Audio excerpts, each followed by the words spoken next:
Thank you very much. Hopefully, I might end up just reinforcing what everyone else has said, which would, I think, be a very positive reflection on where we're at with the enthusiasm everyone in the room is showing for these issues. But I'm just going to look at this from the perspective of welfare charities, personally from the one I work for, Red Wings Horse Sanctuary, but also through my role serving on Nic, that I'm also aware of the work that's done by a whole host of other respected equine welfare charities. But a little bit really to reflect on perhaps where till now, if we asked people what they thought welfare issues might be related to behaviour, would generally probably be summarised on this slide, ending up with the charities getting involved with animals that are unwanted for some reason. And I think Nat gave some very strong statistics to show that that is actually true.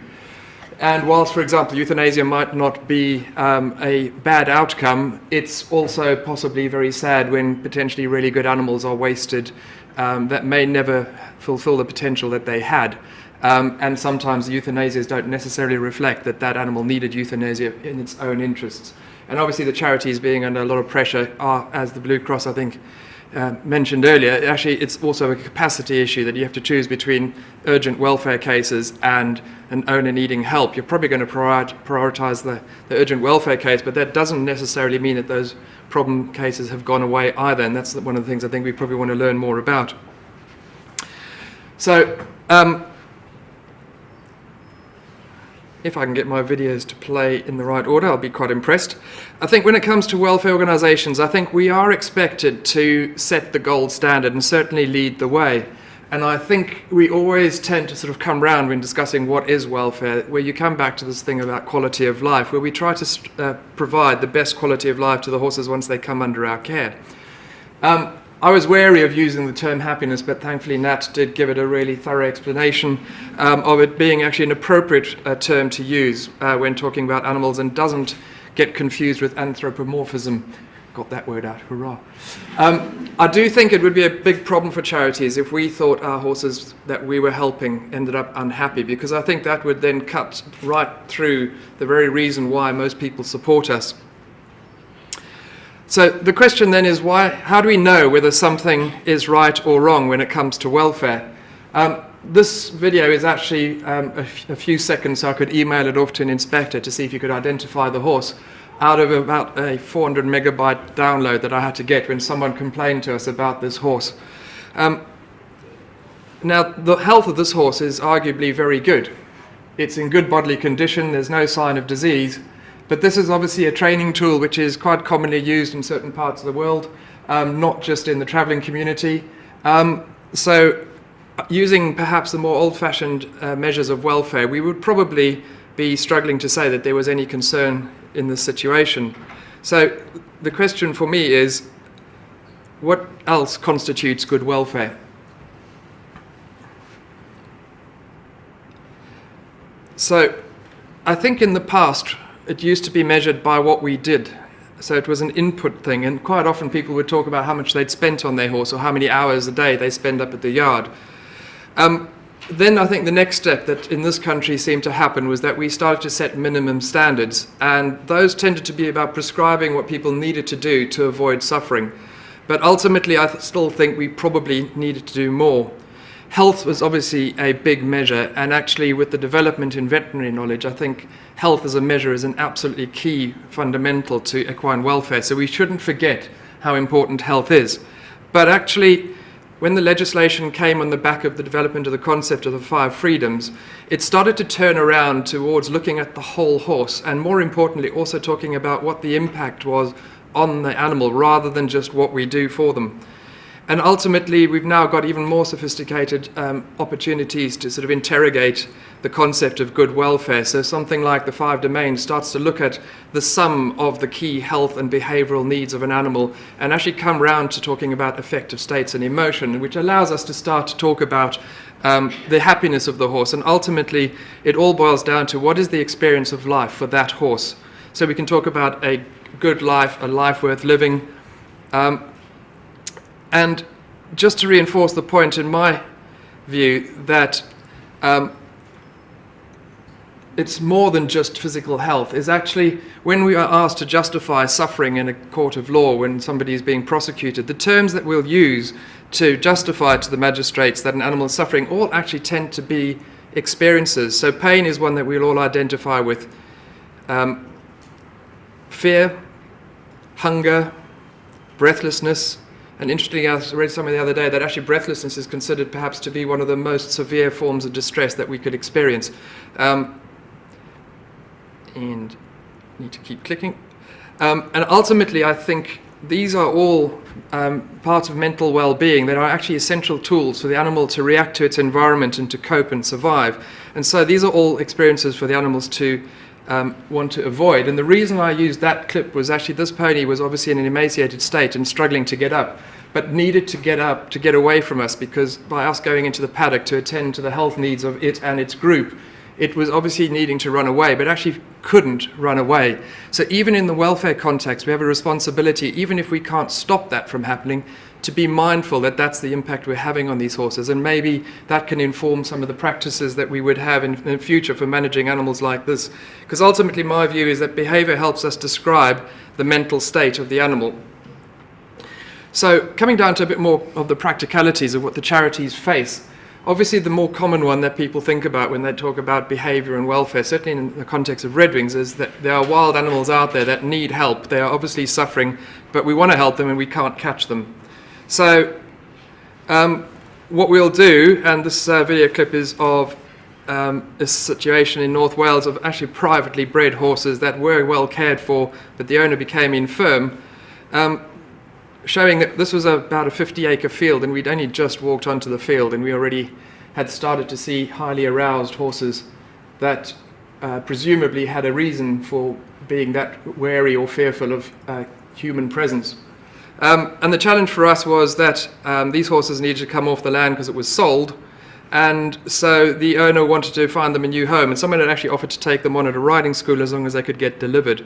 And it became quite obvious quite early on that this was not a realistic outcome for these horses. So normally we go in the field and we use our presence as an aversive stimuli to actually guide the horses away from where we are to where we want them to be, so we can get them under our control in some kind of pen, and ultimately from there we can then start to dictate what happens to the future of these horses, because if you can't catch them, you can't help them. But you can see that even just by starting to line ourselves up, we actually had no control over these horses. They were so reactive that actually, I certainly couldn't even dart them from that distance. And I'm not a particularly good shot, but that was probably about 100 meters away, because most of this is being filmed with a zoom. So even for a marksman, I think the challenge here would have been, how do you actually destroy these horses if that's the only option you have left? And I think this cuts back to some of the things maybe we'll discuss this afternoon, is I think there are sometimes, we have to be aware that we have to do things in order to get to an end goal, and we might say that the end justifies the means, but that doesn't necessarily excuse us from being mindful of the impact we have, and perhaps also making a decision where maybe the end doesn't justify the means. And I think it's quite a complex issue, but one that the welfare organisations do have to face into. So ultimately, as a result of one of the horses getting out of the group, the other four became easier to round up, and the story of the other horse is even more complex, but we did eventually get him as well after adding some darting to the mix. But just getting him to the pen is that was a victory on the day, but actually we still hadn't got them into a lorry, we still hadn't got them back to the farm, and we still hadn't got any further with them. So the next challenge for the welfare organisations is, so they're wild, we've now managed to catch them with rounding up. So once they're brought in, how do we actually provide care for these horses? And this is another animal, but the sort of story is very similar, that ultimately we have to develop tools in order to develop the more urgent care, which is usually based around health. So we've got horses that are dying of starvation, liver failure, injury to their legs, that we either have to euthanize or as part of a case, this is a privately owned horse, so the evidence is to present to the court, so we have to collect blood samples, we have to treat horses, and ultimately this horse actually needed to be euthanized on the basis of a terminal liver condition. So we have to have ways in which we can actually minimize the distress that we cause, but we still have to get something done. And I think the important thing from my perspective is that we can subdue these animals, and that's sort of a general term, but there are tools in our toolkits with sedations, with stocks, with crushers, with dart rifles, that can actually allow us to get that next intervention done. But actually, it's pretty obvious to us that the essential care we provide does actually cause a degree of visible distress to the animals. And so obviously the instinct is to be kind. And so 20 years ago when I started, that would have been our philosophy as well. If you love them enough, things will come right. But actually, ultimately, we did have for quite a few years a situation where I would be giving a general anesthetic to horses once every couple of years to foot trim if they weren't self-maintaining, others more often. And this was actually possible to do. But actually the question really was, can we not move forward to offer these horses a routine life? And obviously time and love don't always work. And it just dawned on me, not me, it dawned on all of us and collectively over a period of time that ultimately you do need to engage in some kind of proactive behavioral modification if you're actually going to arguably ultimately justify actually taking on these cases in the first place. But it's not just the feral ponies that we have to deal with in the welfare world. So we also have domesticated horses that through, as we've heard earlier, pain and ill health can lead to behavioral problems. Poor management can do that, and in that I would also include obviously poor training. And ultimately they tend to come to the attention of the charities when these behaviours have escalated to the point that they are difficult, dangerous and unwanted.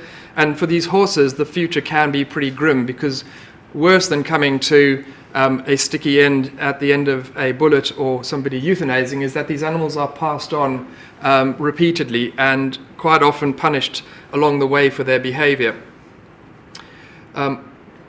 Equally, we've had the case made that there are actually pretty strong links between how we manage horses and stereotypies, which are not only undesirable for the owners but have a welfare impact on the horse. And things like gastric ulcers, where there's a direct experience of pain, but also then poor performance, which can lead to perhaps inappropriate punishment and again compromising the horse's welfare. So it's a pretty there's more than one way in which welfare ends up being affected in the work we have to do.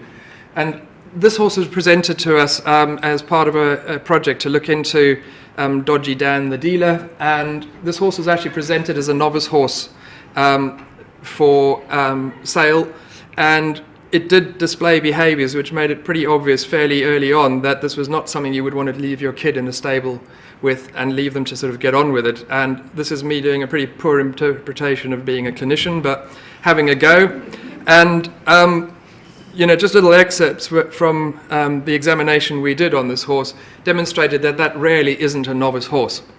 And ultimately, and I think I didn't manage to include them, we actually got to the point where there was a pretty obvious swelling that even I, as a clinician, could see on the back leg was clinically significant. We x-rayed it and found both sesamoid bones and the fetlock fractured and then healed. So this horse had a pretty obvious low-grade pain reason. She developed the behaviours, and she'd effectively taught people to leave her alone so that she wouldn't be worked.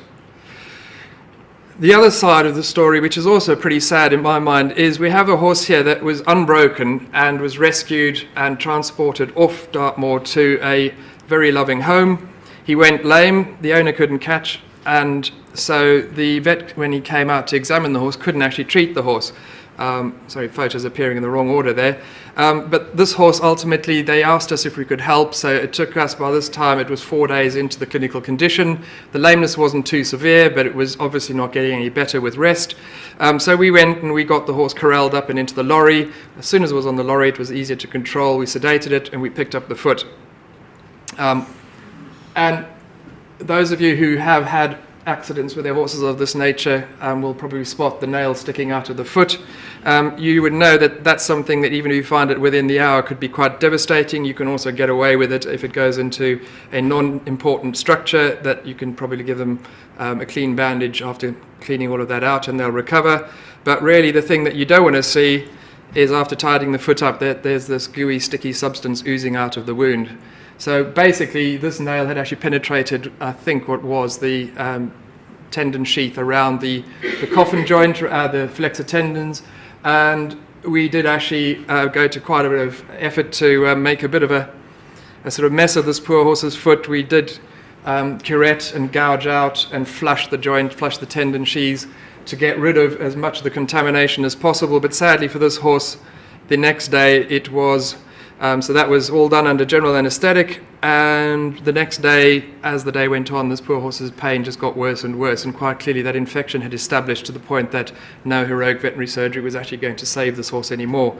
And I think this is a sort of classic alternative story as to how welfare problems can develop as a result of well-meaning start to a problem that isn't properly prepared for. So by not anticipating that this horse might need help soon after it was rescued, this owner inadvertently let their horse down quite badly.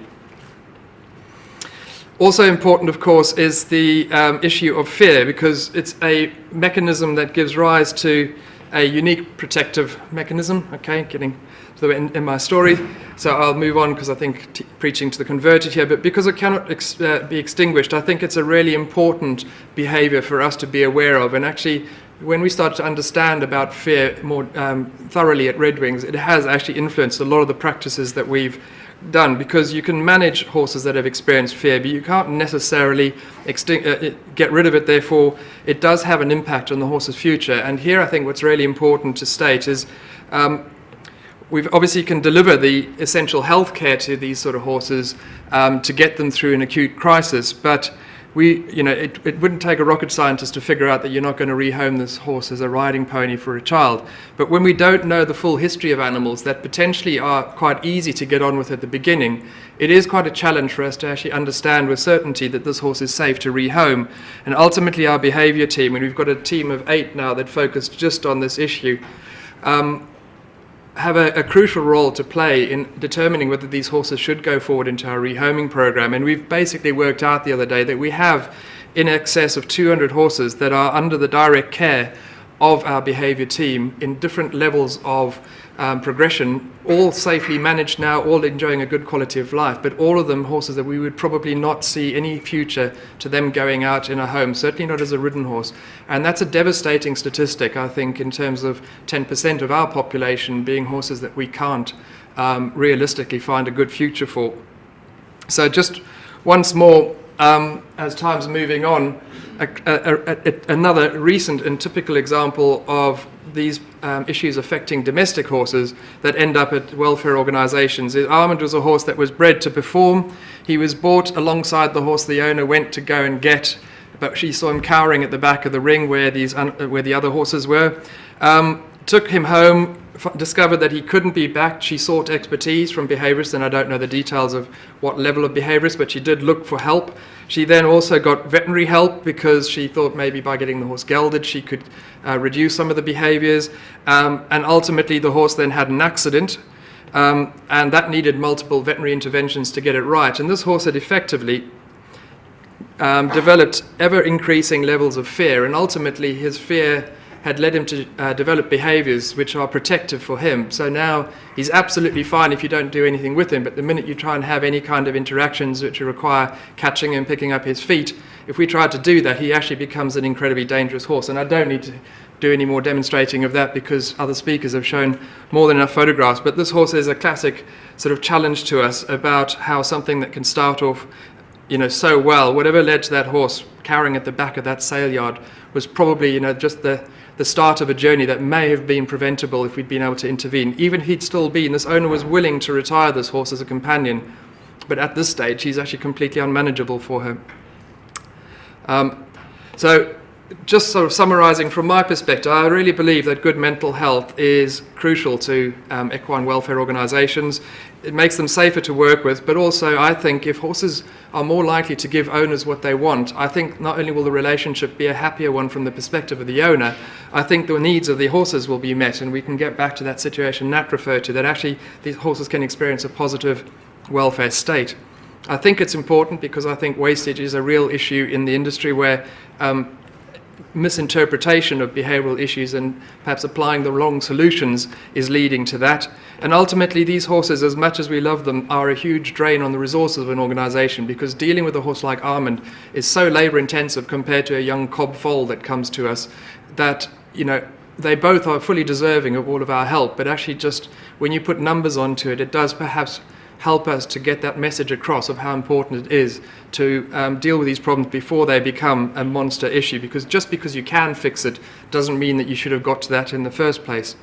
And ultimately, I think behavior is a really useful tool for us actually evaluating the welfare status when we're going out there and investigating cases of alleged cruelty and neglect.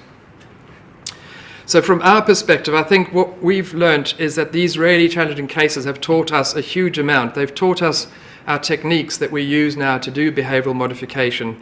They've taught us, I think, the significance of fear as a permanent legacy and the sort of dramatic impact that has on the charity's resources and that horse's future needs and what that means for us and our staff. I think it's also taught us that actually the behavioral needs of horses are universal, and actually it's just as important to recognize that actually training a young foal from birth is as important, and behavior is as crucial to that as it is to dealing with the horses once they're completely messed up.